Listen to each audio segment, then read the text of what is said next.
Hello, welcome to best technical academy. मैं हूं सचिन कुमार। स्वागत है आपका बेस्ट टेक्निकल एकेडमी पे। जैसे कि आप लोग सवाल में पढ़ रहे थे तो यूनिट 1 हो चुका है। यूनिट 1 बस बेसिक्स था। अब जो बात करने वाले हैं यूनिट 2 जो कि फिजिकल प्रॉपर्टीज ऑफ सॉइल है, तो उसमें हम लोग को काफ़ी डिटेल में एनालिसिस करना पड़ेगा, काफ़ी डिटेल में देखना है इस सब्जेक्ट को, इस टॉपिक को। तो अगर बात करते हैं तो इंट्रोडक्शन में आने से पहले बोलना चाहेंगे कि अगर अभी तक आपने बेस्ट टेक्निकल का ऐप डाउनलोड नहीं किया है तो उसको प्ले स्टोर से डाउनलोड कीजिए। ठीक है, चलिए अब बात करते हैं, टॉपिक काटते हैं फटाफट बिना टाइम गवाए हुए।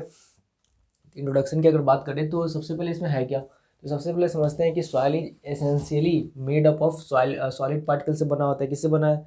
सॉलिड पार्टिकल से बना है, विथ स्पेसेस और voids in between the assemblage of the particles. कहने का मतलब क्या है कि अगर ये सॉइल का एक टुकड़ा लेते हैं, हम लोग सॉइल लेते हैं, तो सॉइल लेने से क्या होगा कि इसमें क्या होगा, सॉलिड पार्टिकल भी होगा,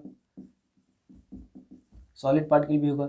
और ये जो जगह बचा हुआ है बीच में, इसमें क्या होगा, इसमें या तो गैस होगा या क्या होगा, या फिर लिक्विड होगा।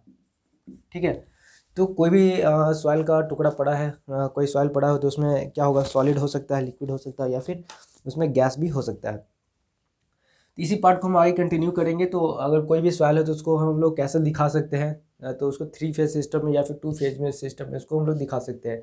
तो 3 फेज सिस्टम में कब दिखाएंगे, 2 फेज सिस्टम में कब दिखाएंगे, उस चीज़ को समझते हैं। सबसे पहले डिफिनेशन देख लेते हैं एक बार। Soil is essentially made up of solid particles with spaces और वाइड्स, यानी कि या तो स्पेस कर लीजिए, दो सॉलिड के बीच में जो स्पेस होगा उसको या तो स्पेस कर लेंगे या तो वाइड्स कर लेंगे। विद स्पेसेस और wides in between the assemblage of particles in contact is usually referred to as the soil matrix or the soil skeleton. The intermittent void spaces are filled up by either or water or both air and water. This means that an element of the soil may be considered as a three-phase material comprising some solid soil grains, some liquid pore water and some, देखिए तो कहने का मतलब क्या है कि अगर हम बात करते हैं कि कोई सॉइल है तो इसमें क्या होगा, सॉलिड भी होगा, लिक्विड भी होगा, गैस भी होगा, सारा कुछ इसमें प्रेजेंट होगा। तो इसके अंदर जो पानी प्रेजेंट है उसको क्या बोल रहे हैं हम लोग, पोर वाटर बोल रहे हैं। इसके अंदर जो लिक्विड प्रेजेंट है उसको क्या बोल रहे हैं हम लोग, पोर एयर बोल रहे हैं। ठीक है, इसके अंदर जो प्रेजेंट है एयर, गैस जो प्रेजेंट है उसको क्या बोल रहे हैं, पोर एयर बोल रहे हैं। अब ये सॉइल मैट्रिक्स और सॉइल स्केलेटन क्या है, तो सॉइल मैट्रिक्स और सॉइल स्केलेटन कहने का मतलब जो इस तरह से ढांचा जो बना हुआ है सॉइल का, इसमें जो सॉलिड्स जो प्रेजेंट है, इस तरह का जो कंस्ट्रक्शन बना रहे हैं, वो सब क्या होगा, सॉइल बोलेंगे या फिर इसको क्या बोलेंगे, सॉइल स्केलेटन हम लोग बोल रहे हैं। सॉइल मैट्रिक्स बोलेंगे या फिर सॉइल स्केलेटन बोलेंगे। इसमें क्या होगा कि जो पार्टिकल्स है एक दूसरे के क्या होगा, कॉन्टेक्ट में होगा, बीच में जो स्पेसेस बचेगा उसमें क्या होगा, आपका हवा और पानी भरा होगा। ठीक है, इसमें क्या होगा, सॉलिड पार्टिकल से बना होता है, विथ स्पेसेस और voids in between the assemblage of particles in contact is usually refer to as the. तो कहने का मतलब क्या हो गया कि जितना भी सॉलिड बना हुआ है, जैसे कि इसमें सॉलिड है, इस तरह से बहुत सारा सॉलिड प्रेजेंट है, बहुत सारा क्या सॉलिड प्रेजेंट है, तो इसको क्या बोल रहे हैं हम लोग, स्केलेटन बोल रहे हैं, स्केलेटन बोल रहे हैं। इस तरह को एथी को क्या बोल रहे हैं, कंस्ट्रक्शन को क्या बोल रहे हैं, सॉलिड का जो पार्टिकल्स है, सॉइल का जो पार्टिकल्स है जो कि सॉलिड है, तो इस तरह से जो कंस्ट्रक्शन बना रहा है उसको क्या बोलेंगे हम लोग, स्केलेटन बोलेंगे। लेकिन इसमें अगर एयर और गैस जब भर देते हैं, मान लीजिए अभी कंसिडर नहीं कर रहे हैं, लेकिन जब इसमें एयर भी और गैस भी हम लोग कंसिडर कर रहे हैं तो उस केस में क्या बन जाएगा, ये टोटल फाइनली सॉइल बन जाता है। ठीक है, तो इस तरह से जो होगा उसको बोलेंगे हम लोग सॉइल।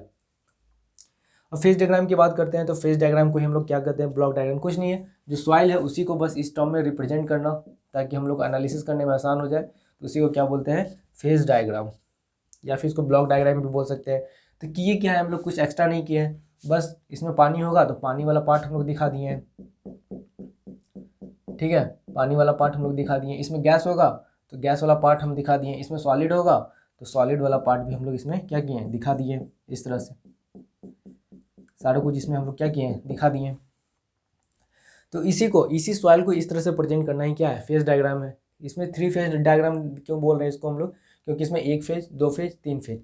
इसमें से अगर कोई एक फेज को हटा दे, एयर को हटा देते हैं तो क्या बन जाएगा, 2 फेज डायग्राम बन जाएगा। या फिर इसमें वाटर को हटा दे तो क्या बन जाएगा, 2 फेज डायग्राम बन जाएगा। तो कैसे इसको पॉसिबल है, कैसे आप एक फेज को हटा सकते हो, तो क्या कर सकते हैं हम लोग, ये जो सॉइल है इसमें क्या कर सकते हैं, पूरा इसमें पानी भर देते हैं। तो पानी भरने से क्या होगा कि जो भी इसमें गैस था वो सब क्या हो जाएगा, निकल जाएगा, बाहर निकल जाएगा। अब क्या हो जाएगा इसमें, जो भी स्पेस जो बचा हुआ, जो भी वॉइड्स जो बचा हुआ था, वॉइड्स क्या था आपका, तो वॉइड्स था कि जो भी स्पेसेस था सॉलिड पार्टिकल के जुड़ने से, जो भी स्पेस जो इंटरस्पेशियल जो डिस्टेंस, कहने का मतलब कि इंटरस्पेस यानी कि एक पार्टिकल से दूसरे पार्टिकल के बीच में जो स्पेस बन रहा है, ठीक है, ये जो स्पेस बन रहा है इसमें अगर पानी आ जाएगा, वाटर आ जाएगा, तो इसमें क्या होगा, गैस तो निकल जाएगा, तो इसमें क्या बचेगा, गैस तो निकल जाएगा, तो बस वाटर बचेगा, सॉलिड बचेगा। तो उस केस में क्या होगा, इसको टू फेज सिस्टम हम लोग बोलेंगे। या फिर एक काम और कर सकते हैं कि जो भी पानी बचा हुआ इसको क्या करेंगे, ओवन ड्राइंग मेथड से क्या कर लेंगे हम लोग, ओवन ड्राइंग मेथड से क्या कर लेंगे, ये आगे पढ़ेंगे हम लोग ओवन ड्राइंग मेथड क्या होता है। ओवन ड्राइंग मेथड से क्या कर लेंगे, साड़ी को हम लोग क्या कर लेंगे, सुखा लेंगे। तो सुखाने से भी क्या होगा कि जो भी पानी पटेंट था वो खत्म हो जाएगा, तो यानी ये खत्म, तो बच जाएगा एयर और सॉलिड पार्टिकल्स, ठीक है, सॉलिड पार्टिकल बन जाएगा, तभी हम क्या कहेंगे कि ये टू फेज सिस्टम हो गया। चलिए आधे डिफिनेशन पे क्या लिखा हुआ है, soil mass in general is a three phase system. सही बात है कि सॉइल जो होता है आपको क्या होता है, जनरली थ्री फेज सिस्टम में देखने को मिलता है। कंपोज्ड ऑफ, इसमें क्या होगा, सॉलिड होगा, लिक्विड होगा और गैसियस फेज होता है, करेक्ट है। आगे चलते हैं, different phase in soil mass can not be separated for better understanding all three constituents are assumed. तो बोल रहा है कि different phase in soil mass can not be separated, तो अलग जो पार्ट है इसका उसको क्या कर सकते हैं, अलग नहीं कर सकते। ऐसा नहीं है कि सॉलिड पार्टिकल को अलग कर लिए, कोई मिट्टी दिया हुआ है तो सॉलिड पार्टिकल को अलग कर लेंगे, गैस को अलग कर लेंगे, वाटर को अलग कर लेंगे, ऐसा कोई जरूरी नहीं कर सकते हैं, ठीक है। For better understanding all three components are assume to occupy separate spaces as shown in figure below. तो इससे हमको क्या करना पड़ेगा, अगर कोई सॉइल दिया हुआ है आपके पास तो बोलेगा कि आप हवा वाला पार्ट अलग निकाल लो, इसमें जो पानी है उसको अलग निकाल के रख लो, और जो सॉलिड पार्टिकल है उसको अलग निकाल के रख लो। अब बाकी को क्या करो, एनालाइज करो कि कोई किसमें कितना पानी था, उसका डेंसिटी क्या था, या फिर सॉलिड पार्टिकल जो है उसका क्या डेंसिटी था। तो ऐसे करना बहुत इंपॉसिबल के करीब हो जाता है। तो इस केस में हम लोग करते क्या है, बस इसको मैथमेटिकली हम दूसरे टर्म में रिप्रेजेंट कर रहे हैं, पिक्चोरली हम लोग दूसरे टर्म में इसको दिखा रहे हैं, ओके। तो इसको, इससे फ़ायदा क्या हो जाएगा कि इसको अब एनालिसिस करना आसान हो जाएगा, एक ही पिक्चर में सारा कुछ आ जाएगा, तो इससे क्या होगा, इसको डील करने में आसान हो जाएगा। तो इसलिए यहाँ पे क्या हुआ कि थ्री फेज सिस्टम का जनरेशन हुआ, इसलिए यहाँ पे हम लोग क्या किए, थ्री फेज सिस्टम हमारे पास आ गया, ओके। तो बात करते हैं थ्री फेज सिस्टम में क्या क्या होगा। तो थ्री फेज सिस्टम में सॉलिड का पार्टिकल हम लोग अलग दिखाए हैं, वाटर का जो साइज था, जो स्पेस था, जो मास था उसको अलग दिखाए हैं, एयर का जो वॉल्यूम था, स्पेस साइज जो भी था अपना मास था उसको अलग दिखाएं। तो इस साइड हम लोग क्या करते हैं कि इस साइड जो इसका सॉलिड का जो सॉलिड होगा या फिर वाटर होगा या फिर एयर होगा, तो इस साइड हम लोग क्या करते हैं कि यहाँ पे हम लोग क्या करते हैं कि यहाँ पे क्या करते हैं हम लोग, इसका वॉल्यूम लिखते हैं। तो सॉलिड पार्टिकल है तो इसका कुछ ना कुछ वॉल्यूम होगा, तो इसको वी एस से डिनोट कर दिए। इसको क्या बोल सकते हैं, वी एस क्या है, वॉल्यूम ऑफ सॉलिड हो जाएगा। अगर बात करते हैं वी डब्ल्यू क्या है तो क्या हो जाएगा, वॉल्यूम ऑफ वाटर। अगर बात करते हैं वी ए क्या है तो क्या हो जाएगा, वॉल्यूम ऑफ एयर हो जाएगा,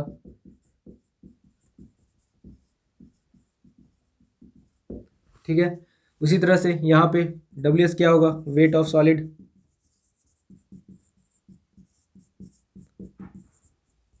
डब्ल्यू डब्ल्यू क्या हो जाएगा, weight of water.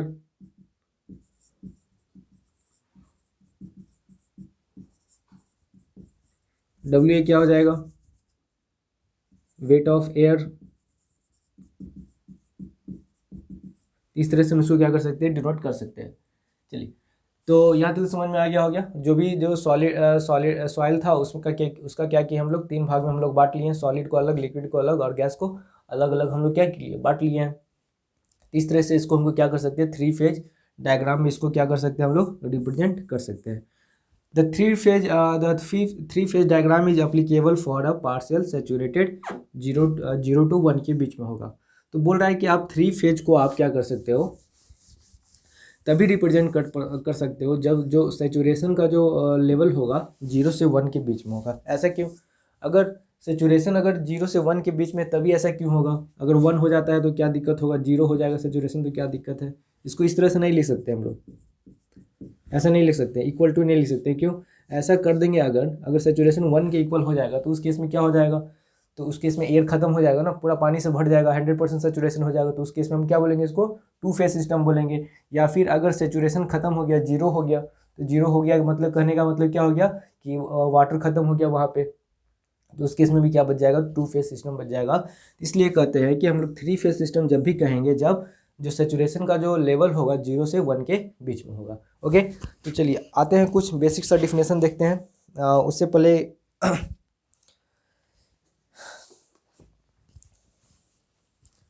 2 phase system को भी देख लीजिए।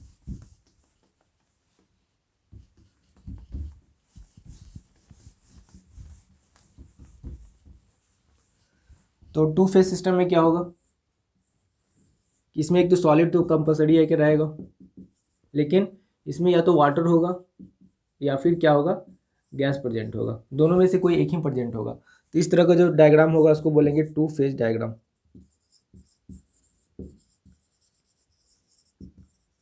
करेक्ट है।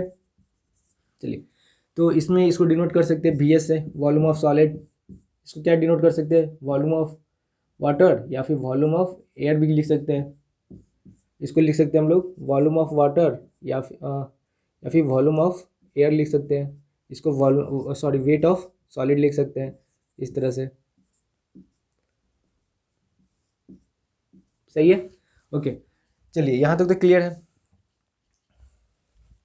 एक बात यहाँ ध्यान देना ये है कि जब वेट की एयर की बात करते हैं तो वेट का जो एयर होता है, एयर का जो वेट लेते हैं हम लोग यहाँ पे कितना मान के चलते हैं, 0 मान के चलते हैं।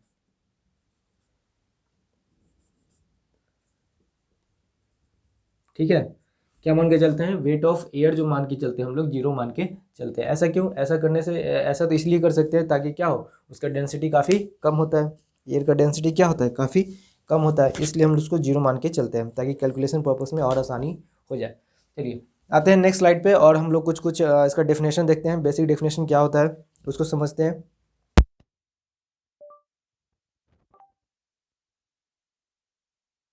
It's 12